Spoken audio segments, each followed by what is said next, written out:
أستغفر الله من ذنبي ومن زلالي ما زلت والله من ذنبي على وجلي.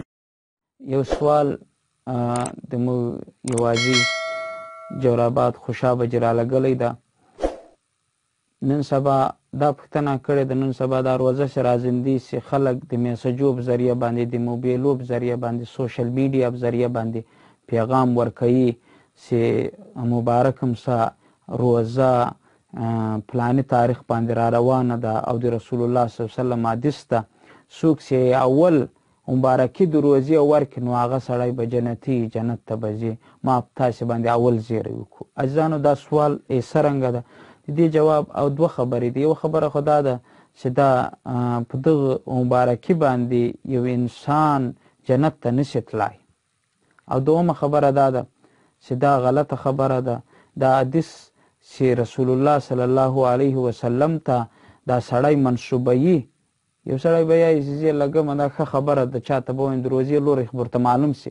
خبره دا نه ده، خبره دا ده چې تاسې کوم میسج ولاګوئ، تاسې کوم میسج ولاګوئ، په دغه میسج کې تا وویل چې رسول الله صلی الله علیه وسلم دا فرمایي، نو تا د درواغو نسبت رسول الله صلی الله علیه وسلم ته وکړو.